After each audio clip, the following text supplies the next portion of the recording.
Hey guys, welcome back to the channel. Thank you for clicking on this video. I know it has been a hot minute since I've done a daily vlog, and I apologize for that, but probably for the month of April it's going to be a little bit sporadic, simply because all I'm doing is working on this paper pretty much. But I wanted to give a little update and make this video because I am going back to Sachsenhausen today to really work on getting prepared to give a tour. Like I said in the original video of the weekend I spent there, it's like drinking from a fire hose. So much information coming at you, and I really want to sit down and like go through each of the locations and plan what I'm going to do when I have a tour there. There's so many places, you can't see everything and you can't talk about everything, so you really have to have a plan when you go. So I'm gonna hop on the bus first. Before I go out there, the first thing I've got to do is go to the Staatsbibliothek, State Library, to pick up a book that's been sitting there for like a week. I gotta go get.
See what I mean? So nice. You order them and you just pick it up. Super simple. All right, now back to Potsdamer. Now we're gonna hop on RE5 and go to Oranienburg. I'm not quite sure why the Christmas market is being set up. Maybe they're having an Easter market? I don't know, but they have like the Christmas train there, so I don't really know what's going on.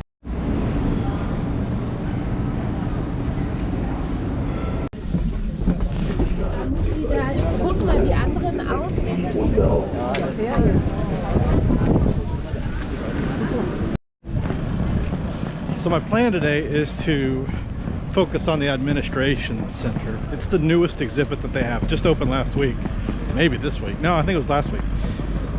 And really get to know it and the surrounding like part. I want to concentrate on the perpetrators today and then come back maybe next week and focus on the other part, the victims and the Soviet part of the camp.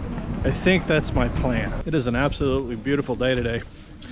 It's always weird coming here when it's beautiful, but I guess, you know, it does make you see the beauty in life amongst the horror.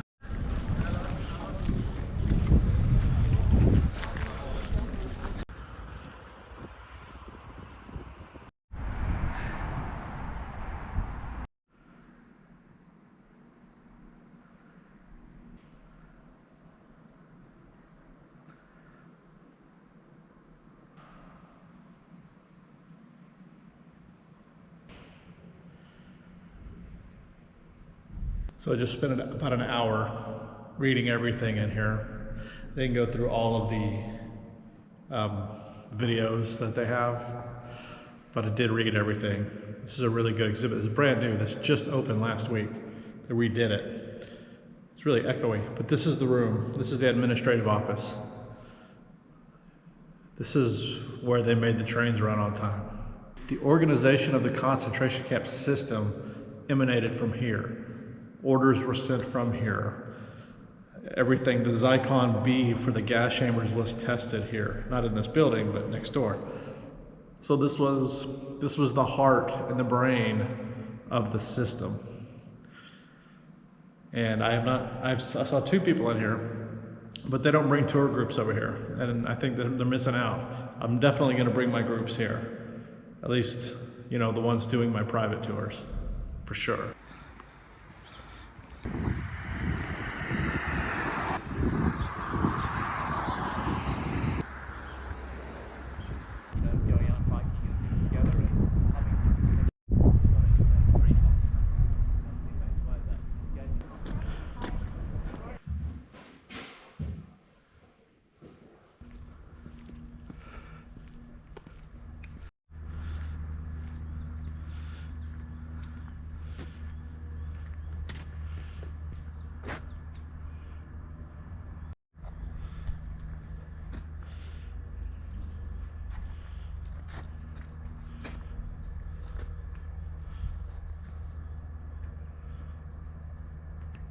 There's so much to see and experience and feel at this camp. I think most of these group tours spend about an hour and a half or 2 hours here. There's no way I would do that. No way I would guide those tours.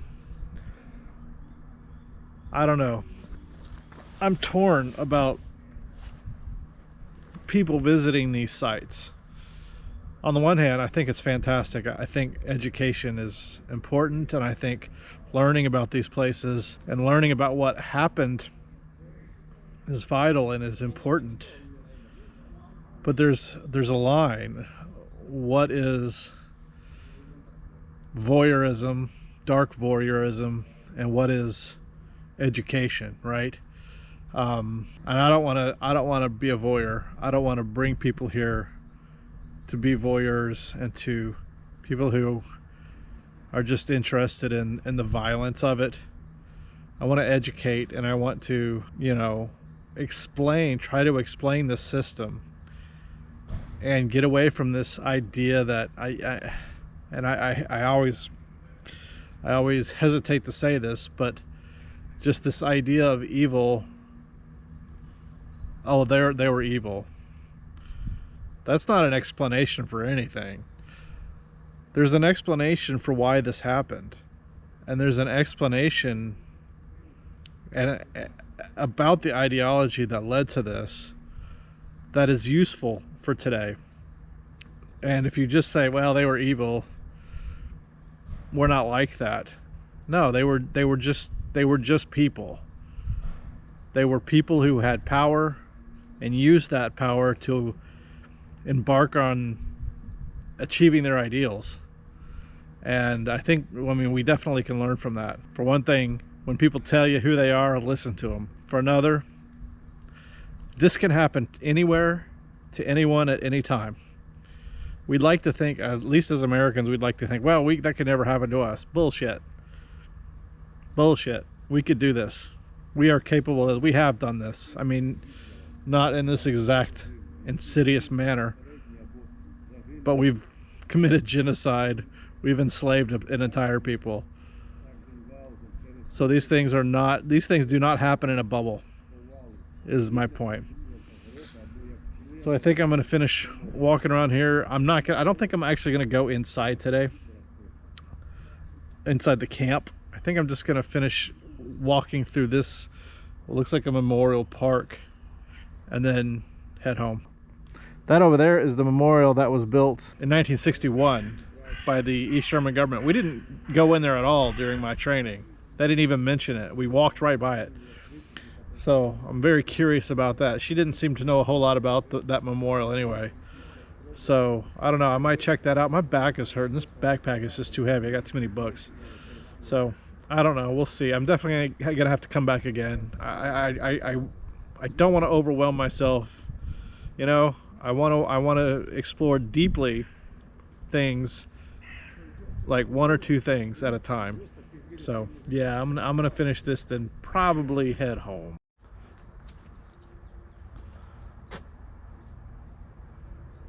These are commemoration sites for various groups and people that were murdered here.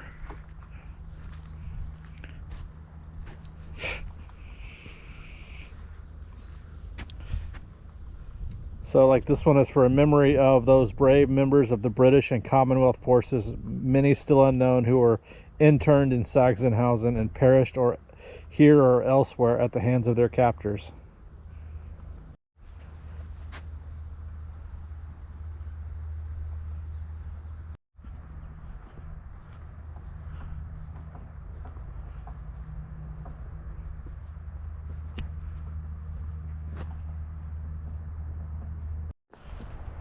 It is always colder out here. Be prepared for that if you come to this place. It's always colder. So this is the memorial that was built in 1961 by the East German government. You can really tell they don't do anything with this. So the quickest way to get home was going to Henningsdorf, I believe. Henningsdorf. It's a cute little square. Sorta. Not really. Here's a memorial to the communist, anti-fascist victims. This is definitely East German in origin. Look at this. Wow. So this memorial went up in 1947. So victims, political victims. The red triangle is for political victims. Wow.